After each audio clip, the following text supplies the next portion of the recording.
Good morning, friends. It is Friday, and it is actually Good Friday, and it's time for some real talk while I'm on my way to work this morning. I got up this morning and thought the same thing that I have thought my entire life about Good Friday. What is so good about Good Friday? I mean, couldn't they have come up with another word? But good about my Savior being crucified does not sound like a Good Friday.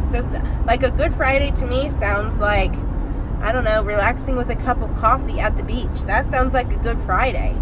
So I woke up this morning and was reminded, that it was Good Friday, and I woke up a little earlier than I had wanted to wake up.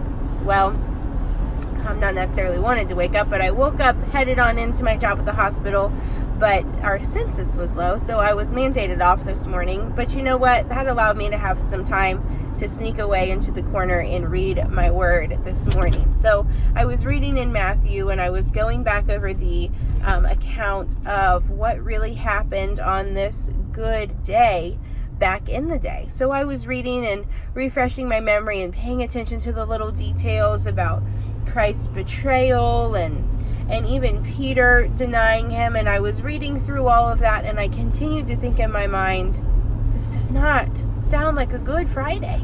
And I don't know about you guys, but I've watched The Passion of the Christ probably 2 times.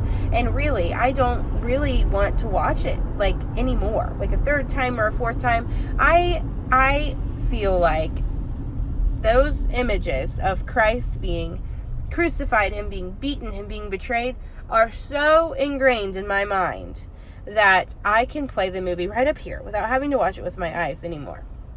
And I don't know, that's just me, y'all. If you can watch it and stomach it, that's amazing. My mother-in-law watches it every year to remind herself of how good God is. And I just love that. I love that she's able to do that. But for me, it just makes me sick. It makes my stomach sick to even watch it. So anyway, I was tucked away reading this morning and reading about the account of this Good Friday, and the baby started to get up, and I was making a bottle, and I thought again, God, this just doesn't feel like a Good Friday. Don't feel good to me. I don't think that was good.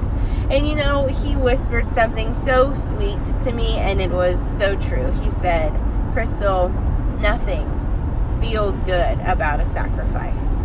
Oh my gosh, that will preach. He is so right. And I think back over my life about the times that God's removed people from my life, or he has changed situations, or he's altered my path a little bit, or, he's pruned things away from me and pruned me kind of like an arborist prunes a tree. I could look at a tree and think that all the crazy branches look absolutely awesome. But an arborist can look at that tree and say, oh, this tree and this branch is unfruitful for this tree, and it's pulling nutrients away from the core of the tree, and it needs to be cut away so that the tree can grow and it can be more fruitful. And that's exactly how Christ looks at our life. As he looks down at us and says, okay, this I like, but this and this I'm not so crazy about. And these things are pulling from the part of you that I want to continue to grow. And he prunes these things away from us. And it hurts. I mean, it hurts when God cuts things away. And it feels like sacrifice. And when we lay these things down, and when we decide that God knows what's better for our life than we do for our own life, girlfriend, that's sacrifice, and it don't feel good. I mean, goodness sake, you and I both know that when Jesus was walking to the cross, that didn't feel good. Getting beat and having these things done to him didn't feel good. But you know what? It was sacrifice, and it was a sacrifice for us. And he knew that his Father's will was greater than his will, and that there was a greater purpose, and he kept that in mind. So today I want to encourage you that no matter what you're going through, and even when it doesn't look so good, if you can remember that God knows what's best for you. If you are praying and if you are seeking him, he knows what's best, and he is planning your steps and guiding you if you will ask him. But girlfriend, you've got to ask him. You can't just go along through life and say that God's helping you out and that all these crazy things are happening. If you're not praying and if you're not asking God to lead you, don't be deceived into thinking that these things are, happening to your life and that God is directing them when maybe he's not, because maybe you've not asked him to. So this Easter and this Good Friday, first of all, ask him. Ask him to help you. Ask him in your life if you haven't already. And I promise, if you'll just try it, you'll just try him, he will not let you down. And my fellow believers, if you're going through this pruning process and you're sacrificing things and it feels like nobody's paying attention and it's not doing any good, I can assure you, just like the Lord told me this morning, sacrifice doesn't feel good and it doesn't look good.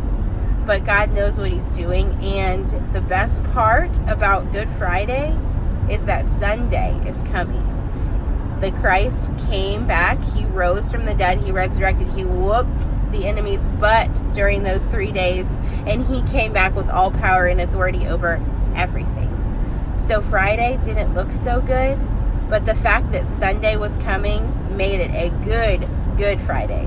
So happy Good Friday to all my lovely friends. Be encouraged.